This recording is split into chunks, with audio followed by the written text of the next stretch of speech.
कालचा Mohan भागवतांचा the Mohan Bhagwat show हा एका PR एजन्सीनी मॅनेज केलेला इव्हेंट तुम्ही निश्चितच पाहिला असणार आणि तुमच्या हेही त्यावेळेला लक्षात आलंच असणार. तेवढी तुम्ही चाणाक्ष आहात ज्या अर्थी तुम्ही माझे व्हिडिओ पाहता त्यात हे चतुर चाणस सचर्ग आणि विश्लेषणात्मक बुद्धी असलेले आणि बरोबर खाचाखोचा करणारे तुम्ही प्रेक्षक तर असलाच पाहिजे. तुमच्या लक्षात आलं असेल की जेन झी आणि अल्फाशी संवाद असलेल्या या सगळ्या अरेंज्ड प्रिपेअर्ड अशा कार्यक्रमामध्ये समोरच्या कोणत्याही प्रेक्षकाला आपकी अदालतमध्ये सुद्धा ते प्रेक्षक प्रश्न विचारतात त्यांना परवानगी नव्हती. त्यांनी फक्त ऐकायचं होतं. प्रश्न विचारणारा जो बसलेला होता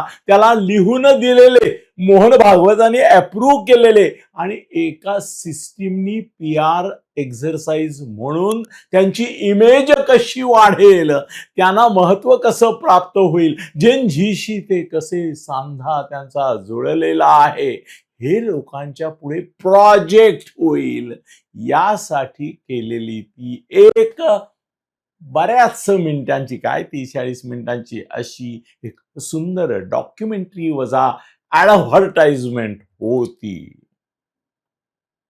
त्यांची जर खरंच इच्छा असती जेन झीशी संवादाची आणि काही वेगळे हेतू जर त्याच्यात नसते तर त्यांनी या जेन झीचे खरे प्रतिनिधी जे आहेत कॉकरोच जनता पार्टी त्याच्या दीपकेला किंवा निदान त्यांच्या एखाद्या प्रवक्त्याला स्टेजवर चर्चेसाठी प्रश्न विचारण्यासाठी ठीक आहे पॅनल केलं असतं. त्यांचा तो एक चमचा त्यांनी बसवलेला होता, त्यांचा प्लांटेड माणूस तिथे होता, त्यांचा शिकवलेला पडवलेला पोपटच ते प्रश्न विचारत होता हे सरळ कळत होतं त्याच्या दाद देण्यावरून आणि त्याच्या प्रश्न करण्यावरून आणि एकूण सगळं त्यांना उदो असं करण्यासाठी केलेलं हे प्रकरण.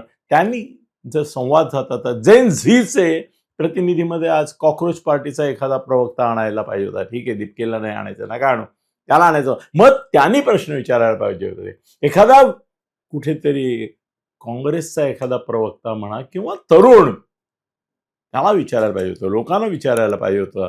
प्रश्न मागवले होते त्यातून निवडले होते आणि याच्यात मला तर स्वतःला अशी खात्री आहे की मुळामध्ये संघ आणि भारतीय जनता पक्ष यांच्यात जो सुप्त गुप्त असा वर्चस्वाचा प्रभुत्वाचा प्रभावाचा आणि स्पर्धेचा असा जो न दिसणारा पण आतून अंतःप्रवाहात असणारा प्रकार आहे त्याचाच हा विकार तिथे व्यक्त झाला.